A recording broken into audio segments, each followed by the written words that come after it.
सतगुरु के दरबार में जाइए बारंबार, भोली वस्तु लखाई दे ऐसे गुरु दाता। सतगुरु कबीर साहब जी फरमाते हैं, कबीरा संगत संत की जो गंधी का बास, जो गंधी कुछ दे नहीं तो भी बास श्वास। संतों की संगत कैसी होती है? जैसे इत्र बेचने वाला होता है, उसके पास आप चले जाओ, खड़े हो जाओ, खरीदो भी मत, लेकिन फिर भी आपको सुगंध आएगी।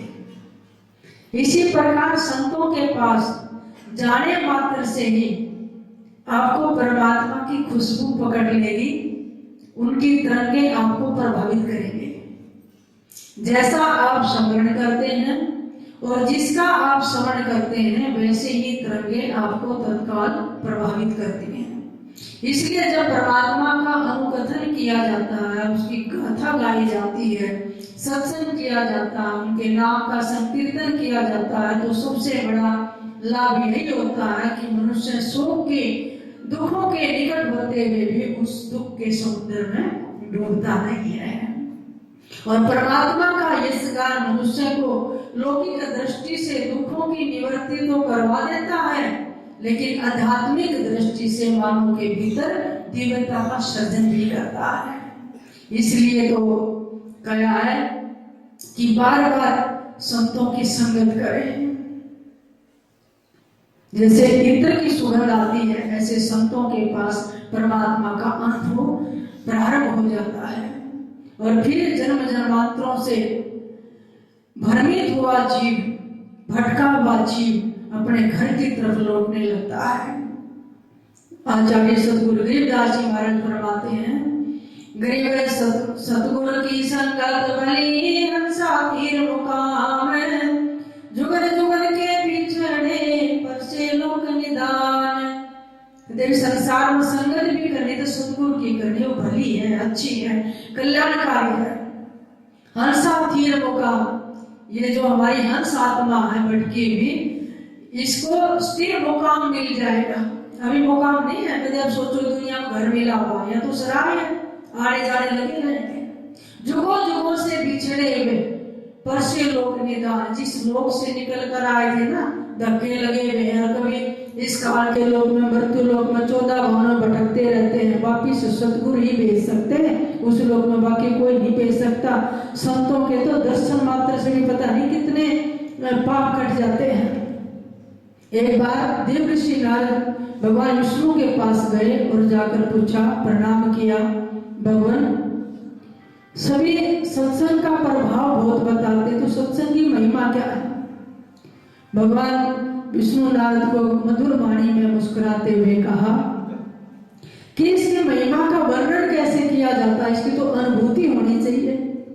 नारद जी के भाव देकर भगवान बोले, यहाँ से जाते समय रास्ते में एक इमली का पेड़ आएगा, एक उस पर रंग बिरंगा जानवर मिलेगा, उससे पूछना सत्संग की क्या महिमा। अब नारद मुनि वीणा बजाते हुए गए, रास्ते में इमली का पेड़ था, खड़े होकर देखने लगे। रंग बिरंगा जानवर कौन सा होता है? गिरगिट होता है। उसको गांव में क्या कहते हैं? करेलिया। गिरगिट होता हो, कभी काला सा दिखेगा, कभी हरा, कभी लाल सा, कभी पीला सा, वो रंग बदलता रहता है। आराम भाषा में भी व्यक्ति जो बात करके पलटे जाए ना, उसको कहते हैं तो गिरगिट की तरह रंग बदलता है। तो उस गिरगिट के पास खड़े होकर नारद मुनि कहने लगे, मेरे को भगवान ने कहा है, आदेश है, सत्संग की क्या महिमा। और गिरगिट ने जैसे नारद की तरफ देखा, कुछ नहीं बोला, धड़ाम से पेड़ से नीचे गिरा और थोड़ी देर में प्राण फकीर हो गए, प्राण त्याग दिए। अब नारद ने सोचे यहाँ तो पता नहीं चला, फिर वो भगवान के पास गए, प्रभु मैंने तो सत्संग की महिमा पूछी थी, कुछ नहीं बोला वो तो, बल्कि प्राण फकीर हो गए, मर गए वो तो। कहेंगे नारद जी अब जाओगे ना, रास्ते में आम के पेड़ पर आपको एक तोता मिलेगा, उससे पूछना सत्संग की क्या महिमा, क्या प्रभाव होता। अब नारद जी गए, देखे एक आम का पेड़ था रास्ते में, उस पे तोता बैठा है, और तोता पता है जो मीठा फल होता है उस पर और यूं भी कहते हैं ये तोता खाया हुआ है, ये मीठा हो गया फल है। नारद जी ने पूछा भी सत्संग का क्या प्रभाव। अब तोते ने भी गर्दन घुमाई, नारद की तरफ दर्शन किया, गोविंद नाम से नीचे गिरा, उसके भी प्राण पखेरु हो गए। नारद जी घबराए कि जिससे पूछता हूँ वही प्राण त्याग देता, कोई शामत ना आ जाए मेरी।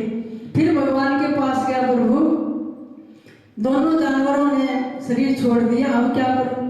कहने लगे एक ब्राह्मण के घर जाना, रास्ते में बड़ा ऋषि ब्राह्मण है, नित्य यज्ञ करता है, मंत्रोच्चार वेद पाठ करता है, उसके एक गाय का बछड़ा बंधा हुआ है, उससे जाकर पूछना। अब नारद जी गए, पहले गाय देखी कहाँ बंधी है, उसका बछड़ा था, उसके पास कान में जाकर पूछे। फिर सोचा, पहले सोचने लगे जो ये भी गुजर गया तो पंडित जी तो आज हो सकता पिटाई हो जाए, लेकिन डरते डरते पूछा। जैसे ही बछड़े ने कान में सुना सत्संग का क्या प्रभाव है, नारद जी के अपने जीभ से चरण चाट के वो बछड़ा भी गुजर गया। वो तो भाग लिए नारद जी, तो भी इनके घर में भी ये बेचारे मर गए, आप क्या करो। फिर भगवान के पास गए, कहने लगे नारद जी सत्संग की महिमा अगर जाननी है, अभी इस नगर के राजा के छोटा सा बेटा हो रखा है, उससे जाकर पूछना। कहने लगे भगवान जब उसका भी कुछ हो गया तो फिर राजा तो खैर नहीं है मेरी, ये तो जानवर थे गुजर गए, और उसका इतने वर्षों में बुढ़ापे में बेटा हुआ है, और उससे पूछ गया उसका कुछ हो गया तो मुझे मुश्किल हो जाएगी। अब गए नारद जी डरते डरते, तो देखा अपने बच्चे के जन्म उत्सव पर बड़ा सुंदर प्रोग्राम कर रहे हैं, राजे महाराजे आए हुए हैं, नगरी सजाई हुई है। कहने लगी वो नन्हा शिशु कहाँ है। अंतः कक्ष में गए नारद मुनि, उस बच्चे के पास खड़े हो गए, और सोचा पूछो ना पूछो, या तो समझ आ जाएगी जब बच्चे के कुछ हो गया। तो नारद मुनि से बच्चे से पूछा कि सत्संग का क्या प्रभाव है। जैसे ही पूछा वो बच्चा मुस्कुरा कर कहने लगा, अमृत को अपने माधुर्य को उसको सोने चंदन को अपनी सुगंध का पता नहीं होता है, आप संत होते हुए भी आपको ये नहीं पता सत्संग का क्या प्रभाव होता। मैं वही गिरगिट हूँ जब आपको दर्शन करते ही शरीर छोड़ दिया, फिर मैं तोते की योनि में आया, फिर आपका दर्शन हुआ, फिर शरीर छूट गया, उस योनि से पीछा छूटा, फिर मैं गाय का बच्चा बना, वहां आपके चरण चाटे, फिर शरीर छोड़ दिया, अब मनुष्य की योनि मिली, वो भी घराने में राजपुत्र। अब मैं आपके चरणों में ये प्रणाम करता हूँ, पूछता हूँ, धन्यवाद करते उस बच्चे ने कहा मेरे मनुष्य जन्म का लक्ष्य क्या है जिससे मुझे जल्दी ही परमात्मा की प्राप्ति हो। ये सत्संग संत के दर्शन का और उनके सत्संग का प्रभाव होता है। मैं पशु योनियों को, जानवर योनियों को छोड़ते छोड़ते मनुष्य की योनि में आ गया, और ये भी राजघराने में, अरे यहाँ भी संत के दर्शन हो गए, अब मुझे ये बताओ मेरा उद्धार कैसे होगा। तो उन्होंने कहा कि महासंतों का सानिध्य भी महाकल्याणकारी होता है, जैसी संगत होती वैसी गति अच्छे आचरण के साथ, और बुद्धि भी निर्मल हो जाती है। फिर सत्संग के प्रभाव से शुद्ध भक्ति जागृत हो जाती है, और भक्ति से वो भक्त अंत में भगवान में लीन हो जाता है, मोक्ष को प्राप्त हो जाता है। इसलिए कबीर साहब जी परमात्मा हैं, कबीर बलिहारी गुरु अपने घड़ी घड़ी सोमार, मानुष से देवता किया गुरु करतन लाई बार। हे सदगुरु मैं घड़ी घड़ी हर पल आपको प्रणाम करता हूँ, कहाँ संसार में भटके हुए का भुजा पकड़ के अपने चरणों में लाए, मनुष्य का जीवन दिया, इससे फिर अच्छे गुण प्रदान करके देवता जैसा जीवन दे दिया, और उसके बाद आपने मोक्ष का रास्ता दिखा दिया। इसलिए मैं आपको घड़ी घड़ी प्रणाम करता हूँ।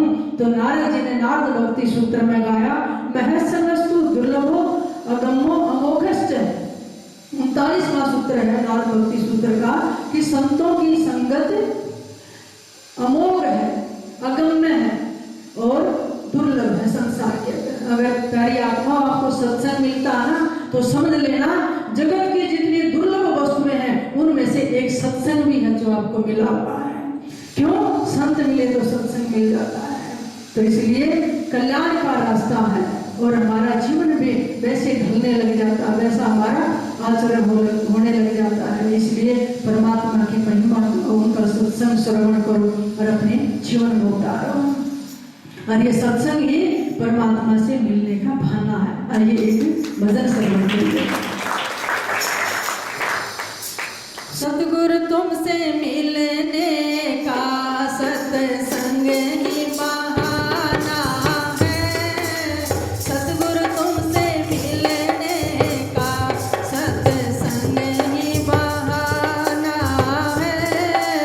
दुनिया वाले क्या जाने मेरा रिश्ता पुराना है, दुनिया वाले क्या जाने मेरा रिश्ता पुराना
मंदिरों में पाया है, जंगलों में ढूंढा तुझे, मंदिरों में पाया है, भक्तों के दिलों में मेरे साहिब का बसेरा है, भक्तों के दिलों में मेरे दाता का बसेरा है, सतगुरु तुमसे मिलने का सत्संग ही बहाना है, साहिब तुमसे मिलने सत्संग ही बहाना है, जब से तेरी लगन लगी दिल हुआ दीवाना है, जब से तेरी लगन लगी दिल हुआ दीवाना है, दुनिया वाले क्या जाने मेरा रिश्ता पुराना है, दुनिया वाले क्या जाने मेरा रिश्ता पुराना है, सतगुरु तुमसे मिलने का सत्संग ही बहाना है, गुरुवर तुमसे मिलने का सत्संग ही बहाना है। बोलिए सतगुरुदेव भगवान, गुरुदेव भगवान